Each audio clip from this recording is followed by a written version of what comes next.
ہم وہی کہیں گے جو ہمارا دین ہم کو بتاتا ہے، عمل کرو تو تمہارا بھلا ہے۔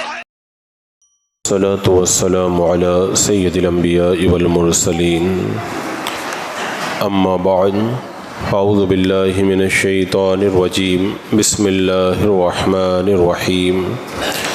ان اللہ وملائکتہ یصلون علی النبی یا ایہا الذین آمنوا صلوا علیہ وسلموا تسلیما۔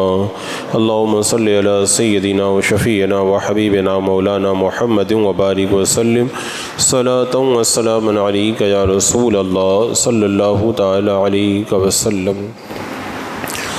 النار یعرضون علیہا غدوا وعشیا ویوم تقوم الساعۃ ادخلوا آل فرعون اشد العذاب۔ آگ جس پر صبح و شام پیش کیے جاتے ہیں اور جس دن قیامت قائم ہوگی، حکم ہوگا فرعون والوں کو سخت عذاب میں داخل کرو، سخت تر عذاب میں داخل کرو۔ پچھلی آیات میں یہ ذکر ہوا تھا کہ آل فرعون کا جو مرد مومن تھا اس نے اللہ پہ بھروسہ کیا، کلمہ حق ادا کیا، اللہ نے اس کو نجات عطا فرما دی۔ فرعون اور اس کے ہم نواؤں نے اللہ اور اس کے رسول کے حکم کو ٹالا تو وہ لوگ عذاب میں گرفتار ہوئے، دنیا میں بھی عذاب میں پڑے اور سمندر کے اندر غرق کر دیے گئے۔ اور بات یہیں پر ختم نہیں ہوئی بلکہ ابھی ان کے لیے آخرت کا عذاب بھی ہے۔ اب اس آیت کریمہ میں یہ ارشاد ہو رہا ہے کہ صبح و شام آگ پر پیش کیے جاتے ہیں، صبح و شام آگ پر پیش کیے جاتے ہیں۔ اس کا مطلب کیا ہے؟ تو علماء کرام نے فرمایا اس سے مراد ہے قبر کا عذاب، یعنی جو جہنم کا عذاب ہے وہ تو بعد میں ہوگا ہی، ابھی وہ قبر کے عذاب میں مبتلا ہیں۔ تو آل فرعون کو دوزخ کی آگ پر پیش کرنے کا مطلب یہ ہے کہ آل فرعون کی روحیں سیاہ رنگ کے پرندوں کے پپوٹوں میں ہیں اور وہ ان کے ساتھ میں صبح و شام دوزخ میں پیش کیے جاتے ہیں۔ اور حضرت قتادہ کہتے ہیں اس کا مطلب یہ ہے کہ دوزخ کی آگ میں جو ان کا ٹھکانہ ہے وہ صبح و شام ان پر پیش کیا جاتا ہے اور آل فرعون کو ڈانٹتے ہوئے کہا جاتا ہے کہ یہ تمہارا گھر ہے، کیونکہ حدیث پاک میں آتا ہے، حضرت عبداللہ بن عمر رضی اللہ تعالیٰ عنہ بیان کرتے ہیں، رسول اللہ صلی اللہ علیہ وسلم نے ارشاد فرمایا، جب تم میں سے کوئی شخص مر جاتا ہے تو صبح و شام اس پر اس کا ٹھکانہ پیش کیا جاتا ہے۔ اگر وہ جنتیوں میں سے ہے تو اہل جنت کا جو اس کا ٹھکانہ ہے وہ دکھایا جاتا ہے، اگر وہ جہنمیوں میں سے ہے تو اس سے کہا جاتا ہے کہ یہ تیرا ٹھکانہ ہے یہاں تک کہ تجھے قیامت کے دن اللہ تعالیٰ اٹھائے گا۔ تو جنتیوں کو جنت کا ٹھکانہ اور جہنمیوں کو جہنم کا ٹھکانہ دکھایا جاتا ہے۔ اور جو فرمایا گیا کہ صبح و شام ان کی قبروں میں انہیں آگ پر پیش کیا جاتا ہے، یہ عذاب خصوصاً آل فرعون کے لیے ہے یا عام ہے؟ تو اس پر علماء کرام نے فرمایا کہ قبر کا عذاب تو حق ہے اور جو عذاب کے اندر مبتلا ہونے والے ہیں انہیں قبر کا عذاب ہوتا ہے۔ اس سلسلے میں حضرت عبداللہ بن مسعود رضی اللہ تعالیٰ عنہ سے روایت ہے کہ فرعون اور اس کی قوم کی روحوں کو سیاہ پرندوں کے پیٹ میں ہے، صبح و شام دونوں وقت روزانہ ان کو دوزخ پر پیش کیا جاتا ہے۔ اب یہاں پہ سوال یہ ہے کہ کیا صبح و شام عذاب ہوتا ہے، باقی ٹائم میں عذاب نہیں ہوتا ہے؟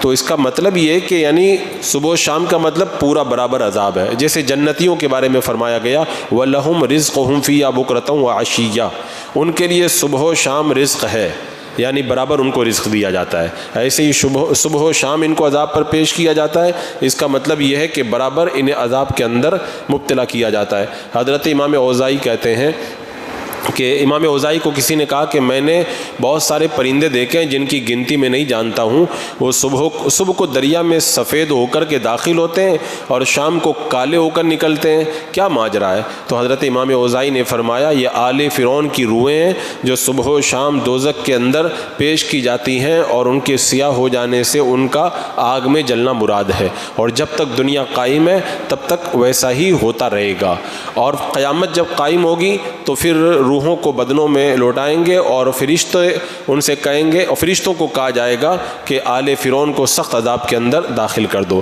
یعنی فرعون کو سخت ترین عذاب میں پھر قیامت کے دن داخل کیا جائے گا۔ حضرت بشر حافی رحمۃ اللہ تعالیٰ علیہ کا جب وصال ہوا، وصال کے بعد کسی نے خواب میں دیکھا، عرض کیا کہ آپ کے ساتھ میں کیا ہوا؟ کہنے لگے آدھی جنت تو مل گئی ہے، یعنی روحانی نعمتوں سے میں مالا مال ہو رہا ہوں، باقی آدھی اس وقت ملے گی جب روح جسم کے اندر داخل ہو جائے گی۔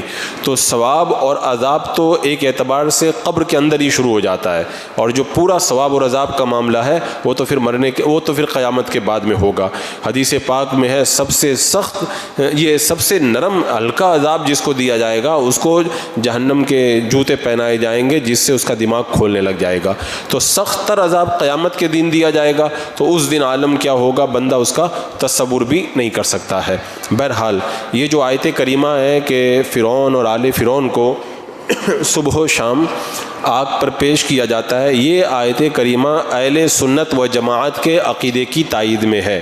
ہم اہل سنت و جماعت کا عقیدہ یہ ہے کہ قبر کا عذاب حق ہے، قبر کا عذاب حق ہے، اور اس آیت کریمہ کے اندر قبر کے عذاب کا تذکرہ ہے، کیونکہ اس آیت میں یہ جو فرمایا گیا صبح اور شام ان کو دوزخ پر پیش کیا جاتا ہے، اس سے یہ مراد نہیں ہے کہ قیامت کے دن ان کو آگ میں ڈالا جائے گا، نہیں، یہ قیامت کا عذاب الگ ہے، قیامت سے پہلے ہی انہیں دوزخ کی آگ میں پیش کیا جاتا ہے۔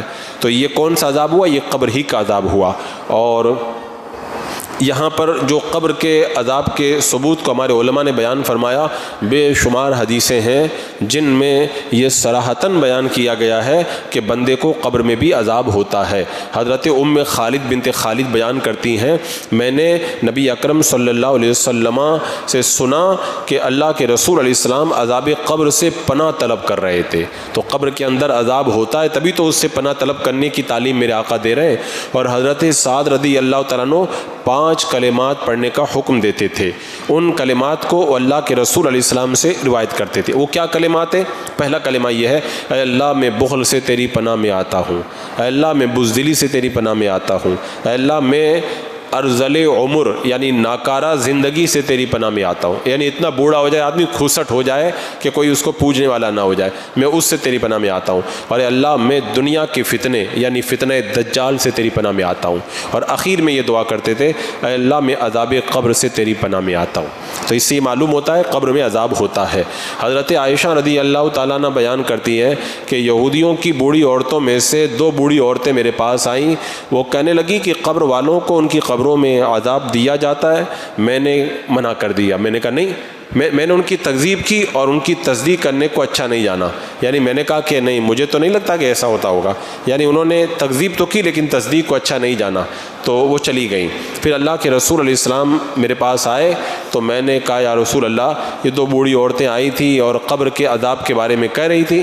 میرے آقا علیہ السلام نے فرمایا ان دونوں نے سچ کہا ہے، قبر والوں کو اتنا عذاب دیا جائے گا کہ تمام جانور سنیں گے۔ پھر میں نے دیکھا کہ جب بھی اللہ کے رسول علیہ السلام نماز پڑھتے تھے تو پھر عذاب قبر سے پناہ طلب کیا کرتے تھے۔ تو یہ ہو سکتا ہے کہ حضرت عائشہ رضی اللہ تعالیٰ عنہ کو اس سے پہلے اس کی خبر نہیں تھی، پھر میرے آقا نے جب بتایا تب انہیں معلوم ہو گیا کہ قبر میں عذاب ہوتا ہے۔ حضرت عبداللہ ابن مسعود رضی اللہ تعالیٰ عنہ بیان کرتے ہیں، اللہ کے رسول علیہ السلام نے فرمایا مردوں کو قبر میں عذاب دیا جائے گا یہاں تک کہ جانور بھی ان کی آواز کو سنیں گے، یعنی انسان اور جنات نہیں سنتے ہیں کیونکہ وہ ایک راز ہے، غیب ہے، اور جناتوں انسانوں کو غیب پر ایمان لانے کا حکم دیا گیا ہے۔ اگر وہ قبر کا عذاب سن لیں تو پھر ان کے لیے غیب نہیں رہ جائے گا۔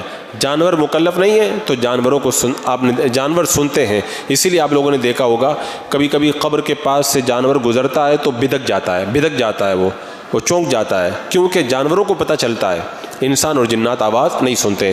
حضرت عثمان غنی رضی اللہ تعالیٰ عنہ کے آزاد کردہ غلام ہانی بیان کرتے ہیں کہ حضرت عثمان رضی اللہ تعالیٰ عنہ جب قبر پر کھڑے ہوتے تھے اس قدر روتے تھے کہ آپ کی داڑھی آنسوؤں سے بھیگ جاتی تھی، تو آپ سے کہا گیا کہ آپ جنت اور جہنم کا ذکر کرتے ہیں تو اتنا نہیں روتے ہیں، قبر کو یاد کر کے اس قدر روتے ہیں؟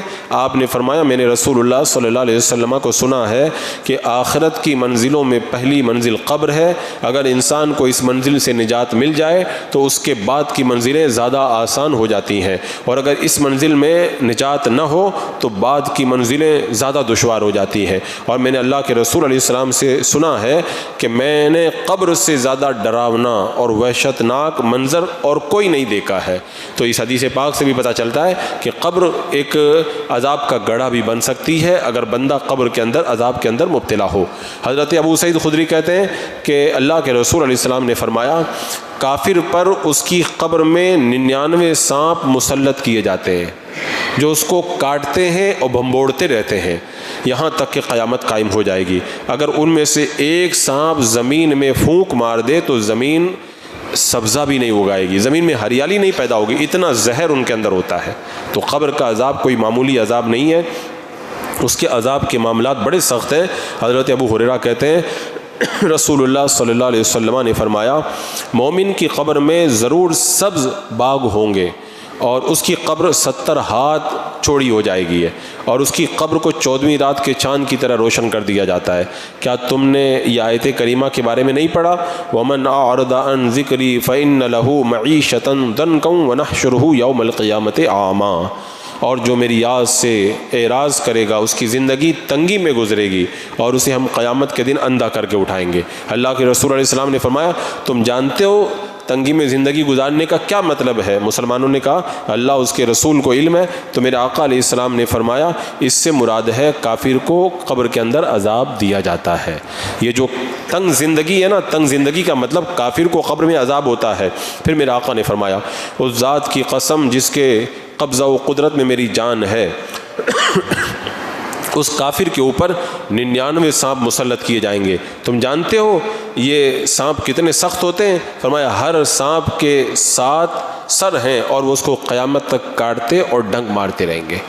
تو یہ عذاب قبر کے اوپر واضح طور پر دلالت کرنے والی حدیث پاک ہے۔ اور اس کے علاوہ آپ لوگوں نے وہ تو حدیثیں بار بار سنی ہے کہ بندے کو جب قبر میں رکھ دیا جاتا ہے اور دفن کرنے والے جب وہاں سے پلٹ جاتے ہیں تو پھر اللہ کے رسول علیہ السلام نے فرمایا جب تم میں سے کسی شخص کو قبر میں دفن کیا جاتا ہے اس کے پاس میں 2 سیاہ نیلی آنکھوں والے فرشتے آتے ہیں، ان میں سے ایک کو منکر اور دوسرے کو نکیر کہا جاتا ہے۔ وہ کہیں گے تم اس شخص کے بارے میں کیا کہتے ہو؟ وہ کہے گا یہ جو وہ زندگی میں کہتا تھا وہی کہے گا۔ تو یہ سوال و جواب اس سے ہوگا اور وہ مومن ہوگا تو وہ تو آرام سے چھوٹ جائے گا۔ اس حدیث پاک میں اللہ کے رسول علیہ السلام نے جو فرمایا نا جو کافر ہوگا اس کا کیا حال ہوگا؟ منافق کہے گا میں تو لوگوں کو ایک بات کہتے ہوئے سنتا تھا ویسے ہی کہتا تھا، مجھے نہیں معلوم، یعنی میں ان کو نہیں جانتا ہوں اللہ کے رسول کو۔ تو پھر فرشتے کہتے ہیں ہم کو معلوم تھا تم یہی کہو گے۔ پھر زمین سے کہا جائے گا اس کو دباؤ، زمین اس کو دبائے گی تو اس کی پسلیاں ایک طرف سے دوسری طرف نکل جائیں گی اور پھر اس کو مسلسل عذاب ہوگا یہاں تک کہ اللہ تعالیٰ اس کو قبر سے اٹھائے گا۔ تو اس حدیث پاک سے بھی پتہ چلتا ہے مومن کو قبر میں جیسے راحتیں ملتی ہیں ایسے ہی بندہ کافر کو قبر کے اندر عذاب سے دوچار ہونا پڑتا ہے۔ حضرت جابر رضی اللہ تعالیٰ عنہ بیان کرتے ہیں اللہ کے رسول علیہ السلام نے ارشاد فرمایا جب میت کو قبر میں داخل کیا جاتا ہے تو اسے ڈوبتے ہوئے سورج کی مثل دکھائی دیتا ہے، تو وہ آنکھیں ملتا ہوا بیٹھ جاتا ہے اور کہتا مجھے نماز پڑھنے دو۔ یعنی بندے کو جب دفن کیا جاتا ہے چاہے دفن کسی بھی ٹائم میں کیا جائے لیکن فرشتے آ کے جب اس کو جگاتے ہیں تو اس کو ایسا لگتا ہے جیسے سورج ڈوب رہا ہے اور وہ نمازی بندہ ہوتا ہے تو کہتا ہے میں تو سو گیا تھا، میں نے تو نماز بھی نہیں پڑھی، میری تو نماز چھوٹ گئی ہے، میں نماز چھوٹنے والی ہے، قضا ہونے والی ہے، پھر رک جاؤ مجھ کو ابھی جو ہے وہ عصر کی نماز ادا کرنے دو۔ تب فرشتے اس کو کہتے ہیں کہ تو نماز نہ پڑھ اس لیے کہ تو دنیا میں نہیں ہے، تو قبر میں آ گیا ہے۔ اور حضرت زید بن ثابت بیان کرتے ہیں اللہ کے رسول صلی اللہ تعالیٰ علیہ وسلم اپنے کھچر پر سوار ہو کر بنو نجار کے باغ میں جا رہے تھے، ہم بھی آپ کے ساتھ میں تھے۔ ایک جگہ کھچر نے ٹھوکر کھائی، قریب تھا کہ وہ کھچر جو ہے وہ آپ کو گرا دیتا۔ وہاں پر 5 یا 6 یا 4 قبریں تھیں۔ اللہ کے رسول صلی اللہ علیہ وسلم نے فرمایا ان قبر والوں کو کون جانتا ہے؟ ایک نے کہا یا رسول اللہ صلی اللہ علیہ وسلم میں جانتا ہوں۔ آپ نے پوچھا یہ لوگ کب مرے تھے؟ انہوں نے بتایا کہ یہ شرک کے زمانے میں مر گئے تھے۔ تو میرے آقا صلی اللہ علیہ وسلم نے ارشاد فرمایا اس امت کو اپنی قبروں میں آزمائش میں مبتلا کیا جاتا ہے، اگر یہ بات نہ ہوتی کہ تم مردوں کو دفن کرنا چھوڑ دو گے تو میں تمہیں قبر کا عذاب سنوا دیتا جس کو میں سن رہا ہوں۔ یعنی میں تم کو بھی سناتا کہ اندر کیا ہو رہا ہے، لیکن تم اتنا ڈر جاؤ گے کہ اپنے مردوں کو دفن کرنا ہی چھوڑ دو گے۔ اور پھر آپ نے ہماری طرف متوجہ ہو کے فرمایا دوزخ کے عذاب سے اللہ کی پناہ طلب کرو۔ ہم نے کہا ہم دوزخ کے عذاب سے اللہ کی پناہ طلب کرتے ہیں۔ پھر آپ نے فرمایا قبر کے عذاب سے اللہ کی پناہ طلب کرو۔ ہم نے کہا ہم قبر کے عذاب سے اللہ کی پناہ طلب کرتے ہیں۔ پھر آپ نے فرمایا ظاہری اور باطنی فتنوں سے اللہ کی پناہ طلب کرو۔ ہم نے کہا ہم ظاہری اور باطنی فتنوں سے اللہ کی پناہ طلب کرتے ہیں۔ اور اخیر میں آپ نے فرمایا دجال کی فتنے سے اللہ کی پناہ طلب کرو۔ تب ہم نے کہا کہ ہم دجال کے فتنے سے اللہ کی پناہ طلب کرتے ہیں۔ تو اس حدیث پاک سے واضح ہوتا ہے کہ قبر میں عذاب ہوتا ہے۔ میرے آقا نے فرمایا میں چاہتا تو تمہیں سنا دیتا۔ قبر میں کیا ہو رہا ہے حضور سب جانتے ہیں، حضور سب جانتے ہیں، میرے آقا علیہ السلام کو سب پتہ ہے قبر میں کیا ہو رہا ہے۔ قبر میں مردہ عذاب میں ہے یا عیش و آرام کے اندر ہے، اللہ کے رسول علیہ السلام کو سب نظر آتا ہے۔ یہ اور بات ہے کہ ہم اس کو نہیں دیکھ پاتے۔ جب بندہ مومن کو قبر میں دفن کیا جاتا ہے تو اس کے جسم میں اس کی روح کو لوٹایا جاتا ہے، پھر اس کے پاس فرشتے آتے ہیں، بٹھاتے ہیں، پوچھتے ہیں تیرا رب کون ہے، وہ کہتا ہے میرا رب اللہ ہے۔ پوچھتے ہیں تیرا دین کیا ہے، وہ کہتا ہے میرا دین اسلام ہے۔ وہ کہتے ہیں تمہیں اس رسول کے بارے میں کیا علم ہے، وہ کہے گا میں نے کتاب اللہ کو پڑھا، اس پر ایمان لایا، ان کی تصدیق کی۔ پھر آسمان سے ایک ندا آئے گی میرے بندے نے سچ کہا، اس کے لیے جنت کا بچھونا بچھا دو، جنت کا لباس پہنا دو، اس کے قبر کے اندر جنت کی کھڑکی کھول دو، پھر اس کے پاس جنت کی ہوا و خوشبو آئے گی، تا حد نظر اس کی قبر کو کشادہ کر دیا جائے گا۔ پھر حسین و جمیل شخص آئے گا جس نے بڑا خوبصورت لباس پہنا ہوگا، اس کی خوشبو بڑی پاکیزہ ہوگی، وہ کہے گا تم جس سے خوش ہو تم کو وہ مبارک ہو، یہ وہ دن ہے جس کا تم سے وعدہ کیا گیا تھا۔ وہ مومن کہے گا تم کون ہو، وہ کہے گا میں تیرا نیک عمل ہوں۔ وہ کہے گا اے میرے رب قیامت کو قائم کر دے تاکہ میں اپنے اہل اور مال کی طرف لوٹ جاؤں، اپنے گھر والوں کو جا کے بتاؤں میرے اوپر کتنا بڑا اللہ نے انعام کیا۔ تو یہ تو قبر کا ثواب ہو گیا۔ پھر آگے اللہ کے رسول علیہ السلام نے فرمایا کافر کی روح کو بھی اس کی جسم میں لوٹایا جاتا ہے، اس کے پاس بھی فرشتے آتے ہیں، اس کو بھی بٹھا کے پوچھتے ہیں تیرا رب کون ہے، وہ کہتا ہے افسوس میں نہیں جانتا۔ اس سے پوچھیں گے تیرا دین کیا ہے، وہ کہے گا کہ افسوس میں نہیں جانتا۔ اس سے پوچھیں گے وہ کون شخص ہے جو تمہارے درمیان نبی بنا کر کے بھیجا گیا، وہ کہے گا افسوس میں نہیں جانتا۔ آسمان سے آواز آئے گی جھوٹا ہے، اس کے لیے دوزخ کا بچھونا بچھا دو اور دوزخ کی کھڑکی کھول دو، اور اس کے پاس دوزخ کی تپش اور گرم ہوائیں آئیں گی، اور اس کی قبر اتنی تنگ ہو جائے گی کہ ایک طرف کی پسلیاں دوسری طرف نکل جائیں گی، اور اس کے پاس بڑا بدصورت ایک بندہ آئے گا، کپڑے بہت خراب ہوں گے، اس کے بدن سے بدبو آ رہی ہوگی، وہ کہے گا تمہیں وہ چیز مبارک ہو جو تمہیں غمناک کر دے گی، اور یہ وہ دن ہے جس سے تم کو ڈرایا جاتا تھا۔ وہ کافر پوچھے گا تم ہو کون، وہ کہے گا میں تمہارا خبیث عمل ہوں۔ وہ کافر کہے گا اللہ قیامت قائم مت کرنا، کیونکہ اس کو معلوم ہے کہ اب تو میں برباد ہو گیا، اگر قیامت قائم ہو گئی تو پھر میرا تو بیڑا غرق ہی ہے، ویسے بھی اس کا بیڑا غرق ہو جائے گا۔ اور ایک اور حدیث پاک کے اندر ہے بندہ مومن سے سوال ہوگا تو اس کو انعام ہوگا۔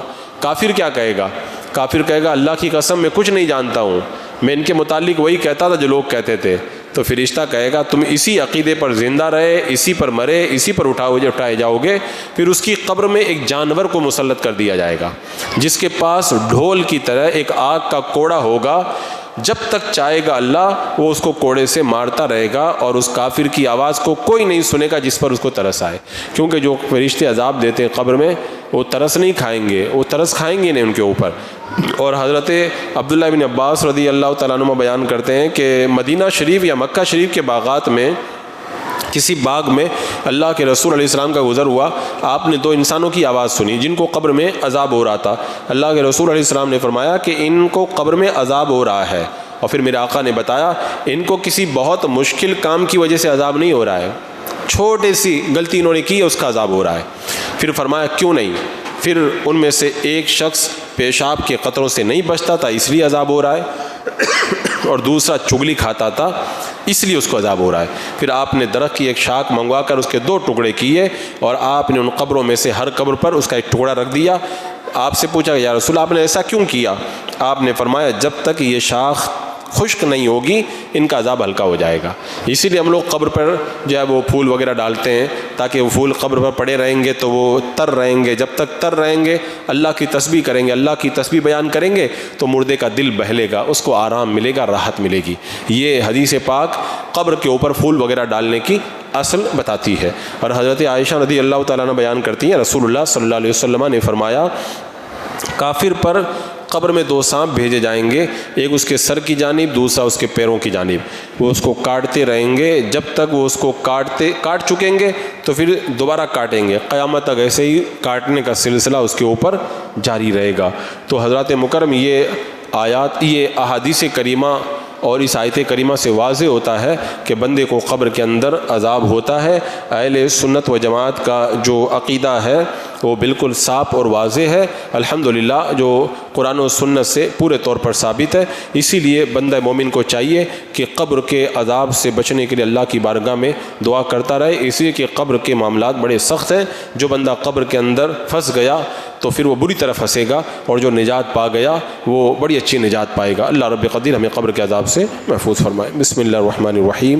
اللہم صلی علی سیدنا مولانا محمد وبارک وسلم، صلاۃ و سلام علیک یا رسول اللہ۔ یا اللہ یا رحمان یا رحیم العالمین، اپنے محبوبان بارگاہ کے صدقے میں اعمال صالحہ کی توفیق عطا فرما، ہر گناہ ہر برائی سے محفوظ و معمون فرما، ایمان پہ زندگی، ایمانی پر خاتمہ نصیب فرما۔